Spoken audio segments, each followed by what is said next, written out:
AITA for screwing over my roommate after he tried to get me to move out over the summer. I am a university student living in a 3-bedroom apartment with 2 roommates, Paul and Dylan. Fake names. Dylan left to go on a January to April exchange in December, but given his chronic procrastination, he did not try to sublet his room until 3 days before he left.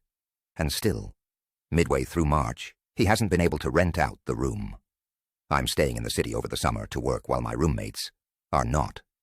Dylan is quite stressed about finding a subletter for his room, as he will end up paying 8 months' rent for a room he has not lived in if he does not find anyone. Paul, on the other hand, is mostly indifferent as he sees the labor required to find a subletter and move out as nearly proportional to the monetary cost. This Thursday, Dylan called me and proposed that since it would be easier to rent out the whole 3-bedroom apartment rather than just single rooms, I should try to sublet a friend's empty room over the summer and move out of the apartment. This would be good for Dylan and Paul as they save money on rent, but it would be very difficult for me as I would have to move completely at a very busy time. I really like the apartment I am in now. It worked out that on the following day, Friday, my friend Ian asked if one of my roommates wanted to rent out their room over the summer, and I told him to message Dylan. Dylan wanted $100 a month. We pay $125, but Ian could only budget $850, which is on the low end, but reasonable, considering the supply for single rooms is much higher in the summer than demand near the university.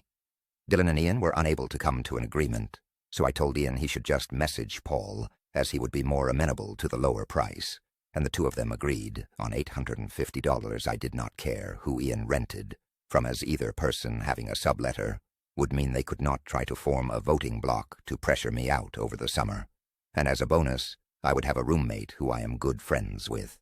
However, Dylan is now mad at me for pushing Ian towards Paul, as his best lead for a subletter is gone, even though the price is not what he hoped. It is important to say that my primary motivation was to prevent being pressured to move out, while helping Ian was just a bonus. AITA?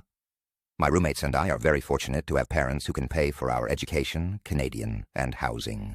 So while the cost of our rent is not insignificant, no one will be personally ruined financially.